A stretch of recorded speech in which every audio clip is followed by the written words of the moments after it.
നമുക്ക് prawns fry ചെയ്തെടുക്കാം കേട്ടോ. അതിന് വേണ്ടിയിട്ട് ഞാനിവിടെ 250 ഗ്രാം പ്രോൺസ് ആണ് എടുത്ത് വെച്ചിരിക്കുന്നത്. അപ്പോൾ അതിന് എൻ്റെ പ്രത്യേകത എന്താണെന്ന് വെച്ചാൽ ഇത് കണ്ടോ, ഞാനിങ്ങനെ വാലോടുകൂടിയാണ് എടുത്തിരിക്കുന്നത്. അതാണല്ലോ നമ്മുടെ റെസിപ്പി എന്ന് പറയുന്നത്. ഇങ്ങനെ വാലോടുകൂടി വേണം എടുത്ത് വെക്കാനായിട്ട്. പിന്നെ എനിക്ക് അത്ര നല്ല ഫ്രഷ് ആയിട്ടുള്ള പ്രോൺസ് ഒന്നും അല്ല കിട്ടിയിരിക്കുന്നത്. പിന്നെ നമുക്ക് കിട്ടിയത് വെച്ച് ചെയ്യാവുന്നേ ഉള്ളൂ. അപ്പോൾ ഞാനിത് എന്തായാലും കാണിച്ചു തരാം. ബാറ്റർ ഉണ്ടാക്കാൻ പോവുകയാണ്. അപ്പോൾ നമുക്ക് എങ്ങനെയാണ് റെഡിയാക്കുന്നതെന്ന് കണ്ടിട്ട് വരാം.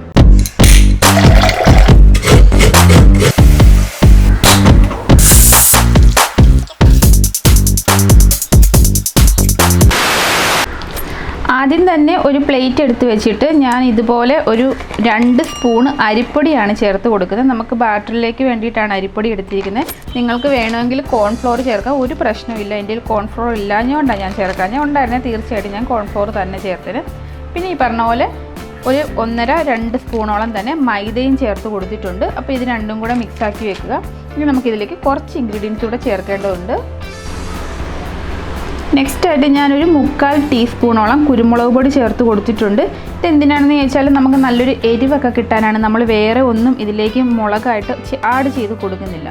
പിന്നെ ഒരു 1-2 നുള്ളോളം മാത്രം പെരിഞ്ജീരകം പൊടിച്ചത് ചേർത്ത് കൊടുത്തിട്ടുണ്ട്. ഇതൊക്കെ നിങ്ങളുടെ ഓപ്ഷനിലാണ് കേട്ടോ. പെരിഞ്ജീരകം ഓപ്ഷനിലാണ്, ബാക്കിയെല്ലാം ഇതിനകത്ത് അത്യാവശ്യം തന്നെയാണ്. പെരിഞ്ജീരകം വേണമെങ്കിൽ മാത്രം ചേർത്താൽ മതി. പിന്നെ ഈ പറഞ്ഞ പോലെ 1/2 ടീസ്പൂണോളം ഉപ്പാണ് ചേർത്ത് കൊടുക്കുന്നത്.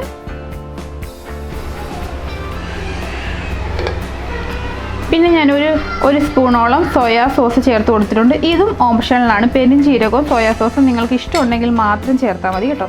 എനിക്കിഷ്ടമായതുകൊണ്ട് ഞാൻ ചേർത്ത് കൊടുത്തിട്ടുണ്ട്. ഇനി നമുക്ക് ഫൈനലായിട്ട് ഒരു മുട്ടയാണ് ചേർത്ത് കൊടുക്കേണ്ടത്. ഒരു മുട്ട കൂടെ ഞാൻ ചേർത്ത് കൊടുത്തിട്ടുണ്ട്. അപ്പോൾ 1/4 ഗ്രാമാണ്, അതായത് 250 ഗ്രാമാണ് നിങ്ങൾ എടുക്കുന്നതെങ്കിൽ നിങ്ങൾക്ക് ഒരു മുട്ട മാത്രം ചേർത്താൽ മതി. 1/2 കിലോയൊക്കെയാണ് ചെമ്മീൻ എടുക്കുന്നതെങ്കിൽ 2 മുട്ട ചേർത്ത് കൊടുക്കണം കേട്ടോ. അപ്പോൾ ഇതെല്ലാം കൂടെ നന്നായിട്ടൊന്ന് മിക്സ് ചെയ്തെടുക്കാം.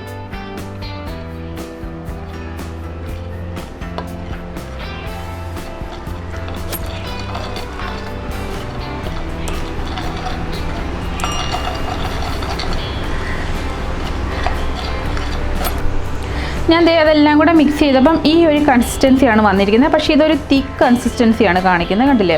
അപ്പം നമുക്കൊരു റണ്ണിങ് കൺസിസ്റ്റൻസി വേണം. ഒരുപാടങ്ങ് ലൂസായി കിടക്കണ്ട. എന്നാൽ ഈ മീനിലേക്ക് നമ്മളിങ്ങനെ മസാല തേച്ച് പിടിപ്പിക്കുമ്പോൾ ഇച്ചിരി ലൂസായിട്ടിരിക്കണമല്ലോ. അപ്പം ഞാനൊരു സ്വല്പം വെള്ളം, ഒരു 1-2 സ്പൂൺ വെള്ളം കൂടെ ഒഴിച്ചിട്ട് നന്നായിട്ടൊന്ന് മിക്സ് ചെയ്തെടുക്കാം.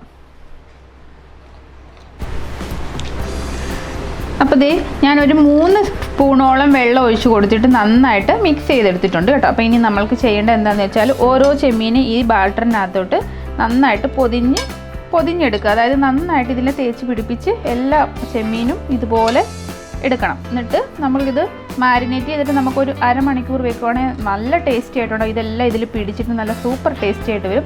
അപ്പോൾ നമുക്ക് മാരിനേറ്റ് ചെയ്ത് വെക്കുന്നതാണ് നല്ലത് കേട്ടോ. നിങ്ങൾക്ക് സമയമില്ല എങ്കിൽ കുഴപ്പമൊന്നുമില്ല, ഫ്രൈ ചെയ്തെടുക്കുന്നതിനും കുറച്ച് പ്രോസസ്സുണ്ട്. അപ്പോൾ അതും കാണാം. അപ്പം വീഡിയോ സ്കിപ്പ് ചെയ്യാതെ കണ്ടുപോകണം കേട്ടോ.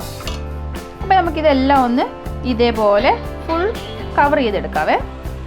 അപ്പോൾ ഞാനെല്ലാം മിക്സ് ചെയ്തിട്ട് ഇതുപോലെ ഒരു പാത്രത്തിലേക്ക് മാറ്റി കൊടുത്തിട്ടുണ്ട്. ഇനി ഞാനിത് ഫ്രിഡ്ജിൽ വെക്കാൻ പോവാണ്. ഫ്രിഡ്ജിൽ വെച്ച് 1/2 മണിക്കൂറിന് ശേഷം മാത്രമേ ഫ്രൈ ചെയ്തുള്ളൂ. 30 മിനിറ്റിന് ശേഷം എങ്ങനെയാണ് നമ്മൾ നല്ല ടേസ്റ്റി ആയിട്ട് ഇത് ഫ്രൈ ചെയ്തെടുക്കുന്നതെന്ന് കാണിച്ചു തരാം കേട്ടോ. നമുക്ക് വെയിറ്റ് ചെയ്യാം.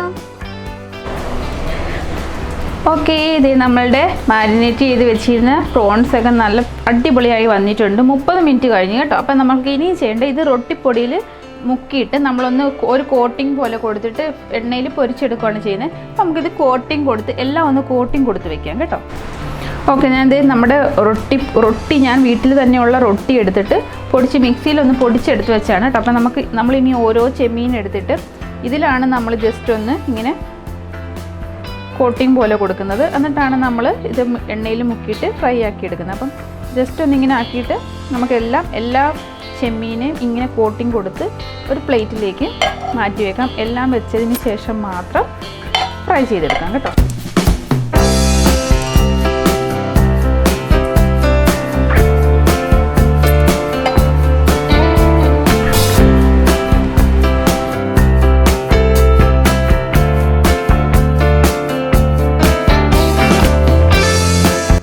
ഓക്കെ, ഞാൻ ഇതെല്ലാം റൊട്ടിപ്പൊടിയിൽ കവർ ചെയ്തെടുത്തിട്ടുണ്ട്. അപ്പം നമുക്കിനി ഇത് എണ്ണയിൽ പൊരിച്ചെടുക്കാവേ.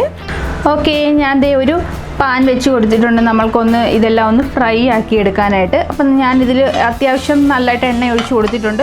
ഒരുപാട് മുക്കി പൊക്കാനായിട്ടുള്ള എണ്ണയൊന്നും ഒഴിച്ച് കൊടുക്കണമെന്നില്ല കേട്ടോ, അതൊക്കെ നിങ്ങളുടെ ഇഷ്ടത്തിനനുസരിച്ച് ചെയ്യാം. ഞാനിപ്പം മറിച്ചും തിരിച്ചു വിട്ടേ എടുക്കത്തുള്ളൂ.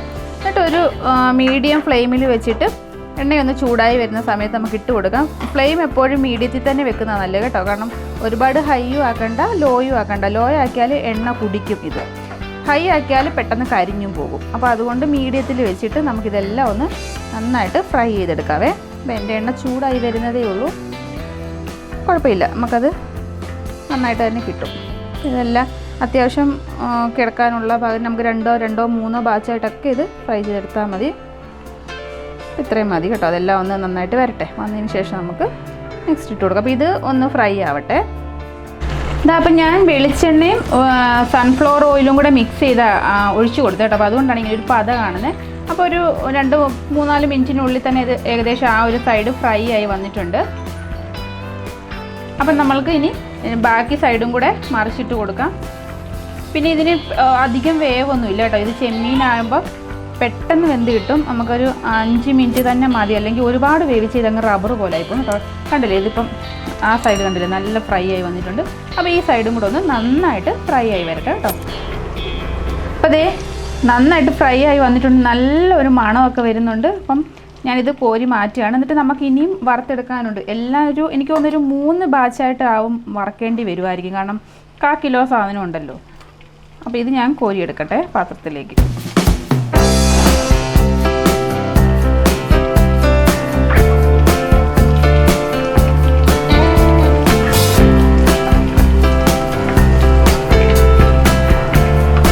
ഓക്കെ, അത് ഞാൻ എടുത്തിട്ടുണ്ട്.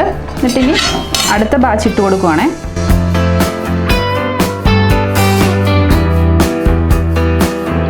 ഓക്കെ, അത്ര ഇട്ട് കൊടുത്തിട്ടുണ്ട്. ബാക്കി ഇത്രയും കൂടെ ഉണ്ട്. അപ്പോൾ ഇതും എനിക്ക് വറുത്തെടുക്കണം. അപ്പോൾ വറുത്തെടുക്കുന്നത് നിങ്ങൾ കണ്ടല്ലോ. അപ്പോൾ ഞാനിത് കംപ്ലീറ്റ് ആയിട്ട് വറുത്ത് ഫ്രൈ ആയി എടുത്തിട്ട് പ്ലേറ്റിലൊക്കെ വെച്ച് കാണിച്ചു തരാം കേട്ടോ. ഓക്കെ, നമ്മളുടെ പ്രോൺസ് ടെയിൽസ് ഇവിടെ റെഡി ആയിട്ടുണ്ട്. അപ്പം നല്ല ടേസ്റ്റിയാണ്, നല്ല കറുമുറ കഴിക്കാൻ പറ്റുന്നുണ്ട്. ഞാനിപ്പോൾ ഒരെണ്ണം ടേസ്റ്റ് ചെയ്ത് നോക്കിയിട്ടുണ്ട്, നല്ല ടേസ്റ്റ് ഉണ്ടായിരുന്നു കേട്ടോ. അപ്പോൾ നിങ്ങളെല്ലാവരും ഉറപ്പായത് ഉണ്ടാക്കി നോക്കണം. ഉണ്ടാക്കി നോക്കിയിട്ടൊന്ന് കഴിച്ച് നോക്കിയിട്ട് എന്നോട് ഫീഡ്ബാക്ക് ഒന്ന് അറിയിക്കണം. അത്രയ്ക്ക് ഇഷ്ടപ്പെടും നിങ്ങൾക്ക്, എനിക്ക് ഉറപ്പുണ്ട്. അപ്പോൾ എല്ലാവർക്കും വീഡിയോ ഇഷ്ടപ്പെട്ടെന്ന് വിചാരിക്കുന്നു. ഇഷ്ടപ്പെട്ടിട്ടുണ്ടെങ്കിൽ ഞാൻ എപ്പോഴും പറയുന്ന പോലെ ലൈക്ക് ചെയ്യാനും ഷെയർ ചെയ്യാനും പിന്നെ നിങ്ങളുടെ ഫ്രണ്ട്സിനും ഫാമിലിക്കും ഒന്ന് ഷെയർ ചെയ്ത് കൊടുക്കാൻ കൂടെ മറന്നു പോകരുത്. അപ്പോൾ നിങ്ങൾക്ക് ഇഷ്ടപ്പെടുന്ന നെക്സ്റ്റ് വീഡിയോയിൽ കാണാം.